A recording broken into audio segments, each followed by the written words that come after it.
से नेताओं ने ये कहा है कि चलिए अब जनता ने हमारे पक्ष पर वोट किया और यही जवाब है भाजपा को, किस तरह से आपको नकारा। और जनता चाहती है कि 370 वापस है। क्या जम्मू कश्मीर की जनता चाहती है? जनता नहीं चाहती है, गुपकार गैंग वाले चाहते हैं। मैं कहता हूं अगर सांप का मुंह खुलेगा जहर ही निकलेगा। अभी आप कुछ देर और रुकिए, कल महबूबा मुफ्ती जी का भी स्टेटमेंट आया, फिर उन्होंने वही कहा कि एनआईए का रेड हम पे पड़ रही है, सीबीआई की हो रही है। अरे जैसी करनी वैसी भरनी। तो ये मतलब कि फ्रस्ट्रेटेड है ये। इनको 370 इनको चाहिए, क्योंकि 370 में नुकसान इनका हुआ। इन्होंने कश्मीर के लोगों को 70 साल बेवकूफ़ बना के रखा था, इन्होंने दबा के रखा था। अब इनके पास कोई मुद्दा था नहीं। 370 वो भी गया। और 370 की कंडीशन, आज लद्दाख की कंडीशन देखिए। लद्दाख जो अगर जम्मू कश्मीर से अलग हुआ, इनकी मेहरबानी। अगर ये नहीं करते तो ये नहीं होता। ये एंटी नेशनल बयान यही देते हैं। महबूबा मुफ्ती जम्मू आके बोलती है कि युवाओं को गन उठाने के बगैर और कोई ऑप्शन नहीं है। किया था इनने कश्मीर के लोगों को ये कहा कि आरएसएस वाले हिंदू जो है वो यहाँ पे आके राजनीति करेंगे, आपको उनको हराना है। इन्होंने ये नहीं कहा डेवलपमेंट पे वोट लेना। मैं ये कहता हूँ नेशनल कॉन्फ्रेंस है, पीडीपी है, डेवलपमेंट पे वोट ले। 70 साल कहाँ थे, मुझे ये बताइए। वहाँ पर न भाजपा ने डेवलपमेंट की बात की है, न गुपकार डिक्लेरेशन ने की है। निर्णय का दिन जब नजदीक आया तो कहीं ना कहीं गहमा गहमी से आसे खेमे में भी हुए कि आखिरकार विजेता कौन होगा, किसका भाग्य चमकेगा और किसके पक्ष में लोगों ने वोट किया होगा।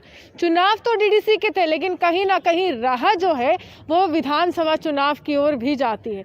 भाजपा के दिग्गज नेता हारे, वहीं निर्दलीय उम्मीदवारों को जीत भी हासिल हुई। एक तरफ से अगर देखा जाए तो भाजपा सिंगल लार्जेस्ट पार्टी बनकर उभर कर आई, जो भाजपा के नेताओं का तर्क है। वहीं दूसरी ओर गुपकार डिक्लेरेशन के तमाम नेता जो है जीत का जश्न मना रहे और कह रहे हैं कि जनाब देखिए, ये जम्मू कश्मीर की जनता है जो हमारे साथ आई है। लेकिन सवाल यही है, आखिरकार जीत किसकी, गुपकार डिक्लेरेशन की हुई या फिर भाजपा की? इसी पर बात करने के लिए मेरे साथ इंजीनियर ऋषि कौल किलम है और इनसे जानने की कोशिश करेंगे। एनसीपी के एक नेता भी हैं, युवा नेता, और साथ ही साथ समाज सेवा से भी जुड़े हुए। राजनीतिक गलियारे में जो भी हलचल होती है तो इनका पक्ष भी लेना जायज है। तो क्या लगता क्या है कि ये जीत किसकी थी? चुनाव डीडीसी के थे, गुपकार की जीत थी या फिर भाजपा की जीत? देखिए, जीत ये जम्मू कश्मीर के लोगों की है, क्योंकि जम्मू कश्मीर के लोगों ने ऐसे कैंडिडेटों को चुना जिसको वो चाहते थे कि उसको डीडीसी में लाए, जिनको वो जिताए। ये ना कि पार्टी को उन्होंने, बाकी कोई ये कहे कि गुपकार वाले जैसे कल से स्टेटमेंट दे रहे हैं कि मतलब कि भाजपा की हार हो गई, लेकिन मैं भाजपा का पक्ष नहीं ले रहा हूँ। लेकिन जो सच है कि भाजपा एक सिंगल पार्टी थी और वो गुपकार के जो वो 7 लोग थे, 7 पार्टियां मिलके, तो कोई बड़ा उन्होंने किया नहीं ऐसा कि जो वो इतना कुछ कह रहे हैं कि हमने। कल महबूबा जी का भी इंटरव्यू सुनिए, कल फारूक साहब का भी सुनिए, वो कह रहे नहीं जी हमने भाजपा को हराया। भाजपा ने जबकि कश्मीर से भी 3 सीटें ली और जम्मू में भी उन्होंने काफ़ी अच्छा जो भी उनसे बन पाया। और ख़ासकर ये अच्छी बात है कि भाजपा के हर एक सेंटर लीडर, अनुराग ठाकुर जी से लेके शहनवाज से लेके हर एक जो लीडर उनके थे सेंटर के, वो ग्राउंड लेवल पे उन्होंने कैंपेनिंग की है। तो उससे बड़ी क्या बात हो सकती है? जो ये गुपकार वाले कह रहे हैं नहीं जी हमारी जीत हुई। जीत किस चीज़ की हुई, मुझे ये बताइए ना। जीत अगर होती तो फिर वो आप कश्मीर में जो कैंडिडेट भाजपा के अगर हारे भी है तो उनकी आप वोट परसेंटेज देखिए कि कितनी अच्छी है। अगर लोगों ने उनको नकारा होता तो आप ये देखिए 2000, 3000, 5000 वोट लेते नहीं। इसका मतलब 5000 लोग तो उनको चाहते हैं, 4000 लोग तो चाहते हैं कि भाजपा के कैंडिडेट्स को और भाजपा को। लेकिन ये बोलेंगे कि नकारा पूरी तरह, वो गलत है। क्या लहर भाजपा की दिख रही है यहाँ से, अगर हम कहें वो एक जरिया बन सकता है विधानसभा के चुनाव का? बिल्कुल बिल्कुल। अगर देखिए भाजपा के लीडर्स अगर काम अच्छा करेंगे, अगर जैसे जो भाजपा के लीडर्स डीडीसी में चुन के आए, अगर वो ग्राउंड लेवल काम करेंगे, लोगों की जो समस्या है उसको हल करेंगे, तो आने देखिए कोई भी पॉलिटिकल पार्टी हो, जब उनका जो एमएलए हो, एमपी हो, डीडीसी कैंडिडेट हो, जब वो काम करेगा लोगों के, तो क्यों नहीं वो जीत के आए। इसमें ये नहीं है कि हम बोलेंगे भाजपा, जो भी, चाहे वो नेशनल कॉन्फ्रेंस का हो, कांग्रेस का, अगर वो वर्कर वो जो भी जीत के आता है वो काम करेगा ग्राउंड लेवल पर, फिर तो पता ही है। एक अहम सवाल ये भी है कि एक तरफ से अस्तित्व भी दांव पर था, चाहे गुपकार डिक्लेरेशन की बात की जाए या फिर भाजपा की बात की जाए। भाजपा के सुचेतगढ़ कॉन्स्टिट्यूएंसी में जो दिग्गज नेता थे, पूर्व मंत्री श्यामलाल चौधरी को एक निर्दलीय उम्मीदवार ने हराया। क्या कारण रहे होंगे कि एक निर्दलीय उम्मीदवार जनता की पसंद बना लेकिन एक पूर्व मंत्री नहीं बना? देखिए, कहना नहीं चाहिए, श्यामलाल जी ने कोई काम नहीं किया। श्यामलाल चौधरी, जो श्याम चौधरी है, उन्होंने कोई काम नहीं किया ग्राउंड लेवल पे। वहाँ के किसान दुखी है, वहाँ के लोग दुखी है, वहाँ के सारे कॉन्स्टिट्यूंसी पूरी दुखी है, क्योंकि उन्होंने कोई काम नहीं किया, जो रियलिटी है। तभी उनको हार का सामना करना पड़ा। और मैं ये भी कहूँगा, जो भाजपा के नेता जो हारे हैं, जो पूर्व मंत्री भी रहे हैं, जैसे परिहार जी भी रहे हैं, तो वो इसलिए हारे क्योंकि उन्होंने ग्राउंड लेवल पर कोई काम नहीं किया। अब ये देखिए, वो आते थे श्याम चौधरी जी, बताइए मुझे उन्होंने क्या काम किया ऐसा? जब वो PHE मिनिस्टर थे, उन्होंने अपने एरिया में कोई ऐसा काम नहीं किया कि जिसके लिए शाबाशी दी जाए। कैनाल की हालत देख लीजिए, सफाई नहीं है, वहाँ पे इरिगेशन की हालत देख लीजिए, बद से बदतर है। तो आखिर उनको हार का सामना करना ही था। लेकिन यहाँ पर ये भी कहा जा रहा है people's alliance for Gupkar declaration के नेताओं की तरह, जैसे रुझान आ रहे थे या फिर कहे स्पष्ट नतीजे नहीं थे, लेकिन बढ़त जो थी यहाँ पर स्पष्ट रूप से गुपकार डिक्लेरेशन को मिल रही थी। तो यहाँ पर ट्वीट्स के माध्यम से नेताओं ने ये कहा है कि चलिए अब जनता ने हमारे पक्ष पर वोट किया और यही जवाब है भाजपा को किस तरह से आपको नकारा, और जनता चाहती है कि 370 वापस है। क्या जम्मू कश्मीर की जनता चाहती है? जनता नहीं चाहती है, गुपकार गैंग वाले चाहते हैं। मैं कहता हूँ अगर सांप का मुंह खुलेगा जहर ही निकलेगा। अभी आप कुछ देर और रुकिए, कल महबूबा मुफ्ती जी का भी स्टेटमेंट आया, फिर उन्होंने वही कहा कि एनआईए का रेड हम पे पड़ रही है, सीबीआई की हो रही है। अरे जैसी करनी वैसी भरनी। तो ये मतलब कि फ्रस्ट्रेटेड है ये, इनको 370 इनको चाहिए, क्योंकि 370 में नुकसान इनका हुआ। इन्होंने कश्मीर के लोगों को 70 साल बेवकूफ़ बना के रखा था, इन्होंने दबा के रखा था। अब इनके पास कोई मुद्दा था नहीं, 370 वो भी गया। और 370 की कंडीशन, आज लद्दाख की कंडीशन देखिए, लद्दाख जो अगर जम्मू कश्मीर से अलग हुआ, इनकी मेहरबानी।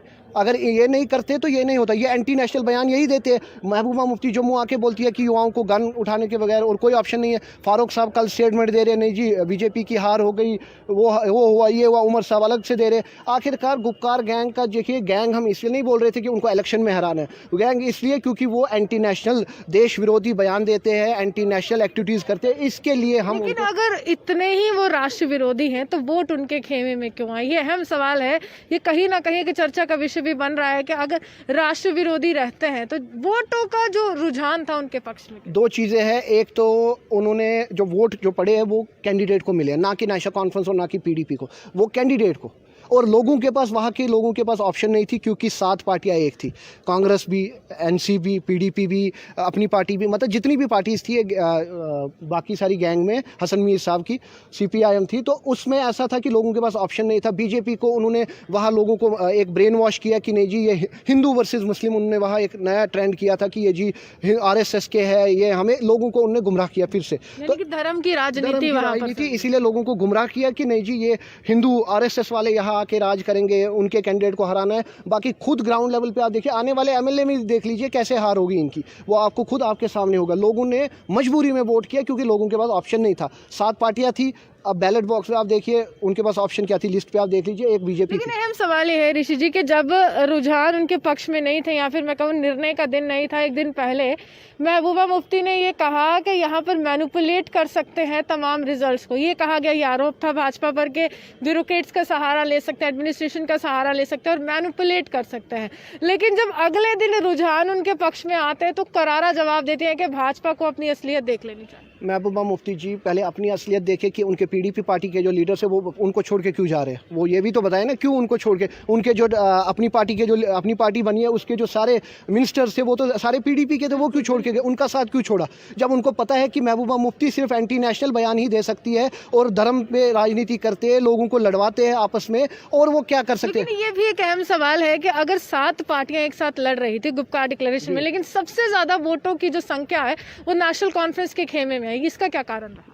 देखिए नेशनल, आप खाली कश्मीर बेस ना देखिए, आप पूरे जम्मू कश्मीर में देखिए नेशनल कॉन्फ्रेंस के पास कितनी सीटें हैं, और उसमें गुपकार जो है, गुपकार डिक्लेरेशन में आप देखिए कितनी, मतलब 7 पार्टियों को वोट मिले हैं। नेशनल कॉन्फ्रेंस को मैंने फिर भी आपको बोला, इन्होंने कश्मीर के लोगों को प्रोवोक किया था। इन्होंने कश्मीर के लोगों को ये कहा कि आरएसएस वाले हिंदू जो है वो यहाँ पे आके राजनीति करेंगे, आपको उनको हराना है। इन्होंने ये नहीं कहा डेवलपमेंट पे वोट लेना। मैं ये कहता हूँ नेशनल कॉन्फ्रेंस है, पीडीपी है, डेवलपमेंट पे वोट ले। 70 साल कहाँ थे, मुझे ये बताइए। वहां पर ना भाजपा ने डेवलपमेंट की बात की है, ना गुपकार डिक्लेरेशन ने की है। जनता यही सवाल कर रही थी कि अगर भाजपा समय समय पर रोशनी स्कैम का जिक्र कर रही थी, जनता कह रही थी कि हमें रोशनी स्कैम से कुछ नहीं लेना है, हमें गुपकार डिक्लेरेशन से कुछ नहीं लेना, हमें पाकिस्तान से कुछ नहीं लेना, हमें चाइना से कुछ नहीं लेना है। वहीं दूसरे यही सवाल गुपकार डिक्लेरेशन के नेता करते, लेकिन गुपकार डिक्लेरेशन के नेता भी यहाँ पर बेरोजगारी की बात नहीं कर रहे थे, विकास की बात नहीं करते। तो चुनाव लड़े किन मुद्दों पर? देखिए भाजपा ने, मैं ये भाजपा का पक्ष नहीं ले रहा हूँ, भाजपा ने ये 370 का मुद्दा जो है, देखिए आप ये कहेंगे कि भाजपा ने कुछ नहीं किया, लेकिन जो 70 साल में इन्होंने देश को लूटा, इन्होंने जम्मू कश्मीर को लूटा, वो कहा जाएगा? मुझे ये बताइए। हम बोलते हैं रोशनी स्कैम, हम बोलते हैं डेवलपमेंट, ये कोई 6 साल की बात नहीं है। जो 70 साल में आपने खून चूसा लोगों का और आप चाहते हैं 6 साल में वो पूरा होगा, वो तो नामुमकिन बात है कि 6 साल में आप चाहते हैं कि डेवलपमेंट हो। 6 साल में देखिए जितना उनसे हो पा रहा है वो कर रहे, और जो उनके कैंडिडेट अगर उन्होंने डेवलपमेंट नहीं की होती तो वो जीतते नहीं। भाजपा के प्रदेश अध्यक्ष कहते हैं कि हमने जब सवाल किया था कि अगर वो इतने ही लुटेरे हैं तो आपने सरकार क्यों बनाई, उन्होंने कहा कान कौन पकड़कर इनसे बुलवाया है भारत माता की जय? देखिए वो मैं उस पर नहीं बोलना चाहता हूँ भारत माता की। देखिए डेमोक्रेसी है, वोट देना भी हक है, इलेक्शन लड़ना भी हक है, लेकिन मैं जो इनकी बात करूंगा गुपकार वालों की, इन्होंने कश्मीरी पंडितों के मुद्दे भी इस बार इलेक्शन में उठाए कि कश्मीरी पंडित हमारे अपने हैं। मैं उनसे ये पूछना चाहता हूँ 70 साल 30 साल कश्मीरी पंडितों को जम्मू में हुए, तो 30 साल में आपने क्यों नहीं कश्मीरी पंडितों की बात की? 30 साल में आपने कश्मीरी पंडितों के 20,000 से ज़्यादा घर जलाए गए, आपने क्यों नहीं बात की? कश्मीरी पंडितों की ज़मीनें वहाँ ग्रैब हुई है, आपने क्यों नहीं बात की? आप तो खुश होते हो कश्मीरी पंडितों की ज़मीन ग्रैब हो। इस टाइम जो आप देखिए सरकार किसकी थी मुझे बताइए? 32 साल में यही गुपकार गैंग वाले लीडर थे। मुफ्ती साहब की सरकार थी, उमर अब्दुल्ला की सरकार थी, फारूक साहब थे। तो तब ये क्यों चुप रहे? क्योंकि इन्होंने चाहा कि कश्मीरी पंडितों को कश्मीर से भगाओ और उनकी ज़मीनें हड़पो। उसमें एडमिनिस्ट्रेशन का भी हाथ था, उसमें वहाँ के मिनिस्टर्स का भी हाथ है। आज मैं कहता हूँ कि कश्मीरी पंडितों की ज़मीन की बात करो, आप कश्मीरी पंडितों की मुआवजे की बात करो, आप कश्मीरी पंडितों की घर की बात करो। आप ये कुछ नहीं चाहते, इन्होंने सिर्फ गुमराह किया। और तभी कश्मीरी पंडितों ने भी बाइकआउट किया इस बार इलेक्शन में, क्योंकि उनको पता था ये गुपकार वाले जो है ये हमें सिर्फ यूज़ करते। चलिए शुक्रिया। साफ तौर पर जीत ना गुपकार डिक्लेरेशन की हुई है ना भाजपा की हुई है जनाब। जीत जो है जम्मू कश्मीर की आम जनता की हुई है, जो काफ़ी लंबे समय से इंतजार कर रही थी कि लोकतंत्र को किस तरह से मजबूत बनाना है, चुनावों में भागीदारी लेनी है, मतदान केंद्रों तक जाना है, मतदाता बनते हुए यहाँ पर अपना अधिकार भी दिखाना और अपनी ताकत भी दिखानी है। जनता ने वोट की ताकत दिखाई है। उम्मीद है कि जम्मू कश्मीर में विधानसभा जब चुनाव होंगे तब तस्वीर जो है बिल्कुल बदल जाएगी और एक बार फिर से जम्मू कश्मीर की जनता अपने मत का प्रयोग करेगी। इसी के साथ जर्नलिस्ट पारस के साथ मैं रूहानी आपसे विदा लेती हूं।